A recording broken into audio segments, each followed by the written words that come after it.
Delivery boy. एक शहर में लगातार 3 हत्याओं से सनसनी फैल जाती है। सीसीटीवी के फुटेज से पता चलता है कि हत्यारा एक डिलीवरी बॉय है जो कि खाने की डिलीवरी का काम करता था। उस जगह पर जहां तीसरी हत्या हुई थी, वहां से उस लड़के का आईडी कार्ड भी बरामद किया गया, जिसमें उसका नाम बॉब था। उसके ऑफिस में जाकर पता चलता है कि वह एक और डिलीवरी देने गया है और तभी पुलिस को सूचना मिलती है एक और हत्या हो चुकी है। इस शहर में हत्यारा बेखौफ घूम रहा था और एक के बाद एक हत्या करता जा रहा था। प्रशासन के कान खड़े हो चुके थे। उसे लोकेशन ट्रैक करके गिरफ्तार कर लिया गया और उसे रिमांड रूम में ले जाकर पूछताछ करने पर पता चला कि ये हत्याएं उसने की ही नहीं। वह तो केवल खाने की डिलीवरी देने जाता था। पुलिस के अधिकारी भी ये नहीं समझ पा रहे थे कि सीसीटीवी में तो साफ साफ नजर आ रहा है कि जितनी भी जगह हत्या हुई है उस जगह पर बॉब मौजूद था।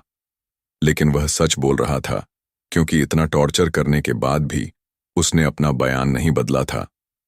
अधिकारियों को कुछ समझ नहीं आ रहा था कि मामला क्या चल रहा है। तभी केस की छानबीन करने के लिए स्पेशल जासूसी टीम को यह काम दिया जाता है और जासूसी टीम आते ही लड़के से पूछताछ करके पता लगाती है कि जिस समय हत्याएं हुई थीं उस समय बॉब अपने में होश में नहीं था, क्योंकि उसे वहीं रहते हुए ये तक याद नहीं कि उन लोगों से बॉब की क्या बात हुई थी। जासूसी टीम के अधिकारी बॉब का मस्तिष्क परीक्षण करवाना चाहते हैं, क्योंकि उसी से पता चल सकता है कि उसकी मानसिक हालत ठीक है या नहीं। और वह झूठ बोल रहा, यह सच। बॉब को हॉस्पिटल लाया जाता है और उसके दिमाग की स्कैनिंग की जाती है। रिपोर्ट में पता चलता है कि बॉब के दिमाग में एक चिप लगी हुई है जिससे उसे कंट्रोल किया जाता है। यह बात पता चलते ही जासूसी समझ जाती है कि जरूर इन हत्याओं के पीछे कोई और है जो कि बॉब को मोहरा बनाकर अपराध को अंजाम दे रहा है, और जासूसी टीम उसके दिमाग की चिप अनुसंधान केंद्र में भेज देते हैं, जिससे यह पता लगाया जा सके कि उस चिप का कंट्रोल किस जगह से किया जा रहा है। जासूसी टीम की छानबीन चल ही रही होती है कि अचानक शहर में 2 हत्याएं और हो जाती हैं और वहां भी बॉब की तरह किसी और डिलीवरी बॉय के होने के सबूत मिलते हैं। जासूसी टीम के अधिकारी अब यह बात समझ चुके थे कि हत्यारा कोई और है।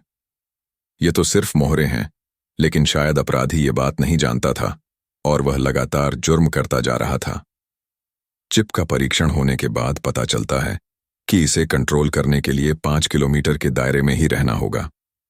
मतलब अपराधी शहर के अंदर ही है।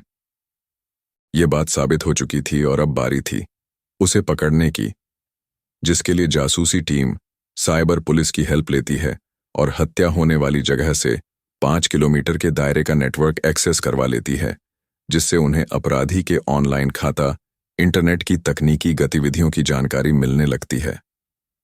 जासूसी टीम को कंप्यूटर स्क्रीन पर एक सिग्नल दिखाई देता है, जिससे यह पता चलता है कि कुछ ही दूर एक और व्यक्ति कंट्रोल करके एक रिहायशी बिल्डिंग में भेजा जा रहा है, और जासूसी टीम तुरंत उस लोकेशन पर पहुंच जाती है और हत्या होने के पहले ही उस व्यक्ति को गिरफ्तार कर लिया जाता है। लेकिन ताज्जुब की बात तो यह है कि इसे भी बॉब की तरह कुछ याद नहीं था और यह भी अपने धुन में मस्त बिल्डिंग के अंदर प्रवेश कर रहा था। लेकिन इसकी चिप अभी भी कनेक्टेड होती है। इस वजह से उसे कंट्रोल करने वाले व्यक्ति की वर्तमान लोकेशन पता चल जाता है।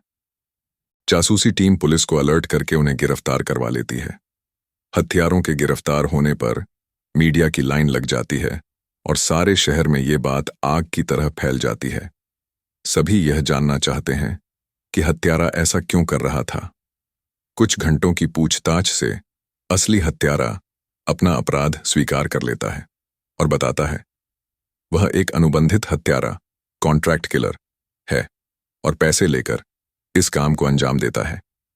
इसके लिए वह बेरोजगार लोगों को डिलीवरी बॉय के काम पर रखता था और उन्हें बेहोश करके उनके दिमाग में चिप लगवा देता था, जिससे वह डिलीवरी बॉय इसके इशारों पर हत्याएं करते थे। अपराधी के पकड़े जाने पर जासूसी टीम को पुलिस डिपार्टमेंट के उच्च अधिकारियों द्वारा सम्मानित किया जाता है और अपराध की दुनिया का यह अध्याय समाप्त हो जाता है।